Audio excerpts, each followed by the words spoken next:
किसने किया ये सब? किसकी हिम्मत हुई मेरी बहू से यहाँ झाड़ू पोछा करवाने की? एक बड़े बिजनेस ग्रुप के चेयरमैन को जब पता चलता है कि उनकी होने वाली बहू अपनी पहचान छुपाकर उनकी ही कंपनी की ब्रांच में काम कर रही है और वहाँ उसे जानबूझकर नीचा दिखाया जा रहा है, तो वो खुद सामने आकर सबको सबक सिखाने का फैसला लेते हैं। कुछ समय पहले एक छोटे से गाँव की लड़की अकेले शहर आई थी अपने सपनों को पूरा करने। इस नए और अनजान शहर में उसकी मुलाकात एक लड़के से होती है। धीरे धीरे दोनों के बीच एक सच्चा रिश्ता बनता है, सिंपल, जेन्युइन और दिल से जुड़ा हुआ। लेकिन लड़की को ये बिल्कुल अंदाजा नहीं होता कि जो लड़का उसके साथ इतना नॉर्मल बनकर रहता है वो असल में एक बड़े बिजनेस फैमिली से है। वो जानबूझकर अपनी असली पहचान छुपाता है ताकि लड़की को कभी हीन भावना महसूस ना हो। महंगी गाड़ियां और लग्जरी लाइफस्टाइल छोड़कर वो एक आम इंसान की तरह उसके साथ रहता है, बस उस सच्चे प्यार को बचाए रखने के लिए। लड़की अपने करियर को लेकर काफी एम्बिशियस होती है, लेकिन नौकरी ढूंढने में उसे बार बार रिजेक्शन मिलता है, सिर्फ इसलिए क्योंकि वो गाँव से आई है। हर बार उसे जज किया जाता है, उसे मौका तक नहीं दिया जाता। फिर भी वो हार नहीं मानती। लड़का ये सब देखता है, लेकिन अपनी पहचान बताए बिना ही चुपचाप मदद करता है। अपने कनेक्शंस का इस्तेमाल करके वो उसे अपनी ही कंपनी की ब्रांच में इंटरव्यू दिलवा देता है। लड़की अपनी मेहनत और टैलेंट से इंटरव्यू क्लियर कर लेती है और फाइनली उसे जॉब मिल जाती है। वो बहुत खुश होती है और सोचती है कि अब वो खुद को प्रूव करेगी। लेकिन ज्वाइन करने के बाद असली कहानी शुरू होती है। आधे महीने तक उसे कोई प्रॉपर काम नहीं दिया जाता, बस चाय पानी सर्व करना, छोटे मोटे काम करना,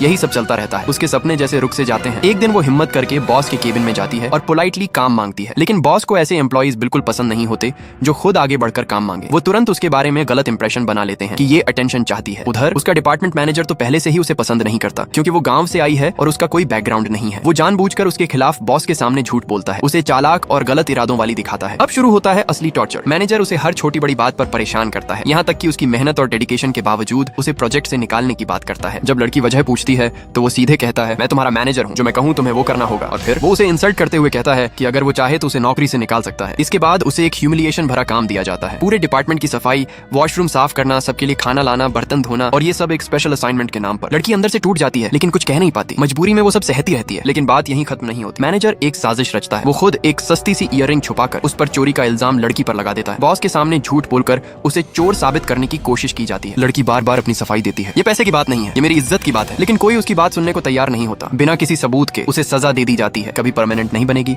हमेशा लो लेवल काम करेगी और ऊपर से उस ईयररिंग का पैसा भी भरेगी। ये सब उसके लिए बहुत बड़ा झटका होता है। अकेले में वो टूट कर रोती है, लेकिन जानती है कि इस शहर में उसका कोई सहारा नहीं है। उसे लगता है कि शायद उसे ये सब सहना ही पड़ेगा, लेकिन सच ज्यादा देर छुप नहीं सकता। एक दिन कॉल पर लड़का उसकी आवाज से समझ जाता है कि कुछ बहुत गलत है। जब वो पूछता है तो आखिरकार लड़की सब सच बता देती है। ये सुनकर वो गुस्से से भर जाता है। वो तुरंत अपनी माँ को सब बताता है, जो कि उसी कंपनी की चेयरपर्सन है। जैसे ही उन्हें पता चलता है कि उनकी होने वाली बहू के साथ उनकी ही कंपनी में ऐसा बर्ताव हो रहा है, वो आग बबूला हो जाती है। बिना देर किए वो सीधे उस ब्रांच ऑफिस पहुंचती है और अंदर आते ही गुस्से में चिल्लाती है, किसने किया ये सब? कौन है जिसने मेरी बहू से यहाँ सफाई करवाई? आज देखती हूँ कौन है जो इसके ऊपर कदम रखेगा।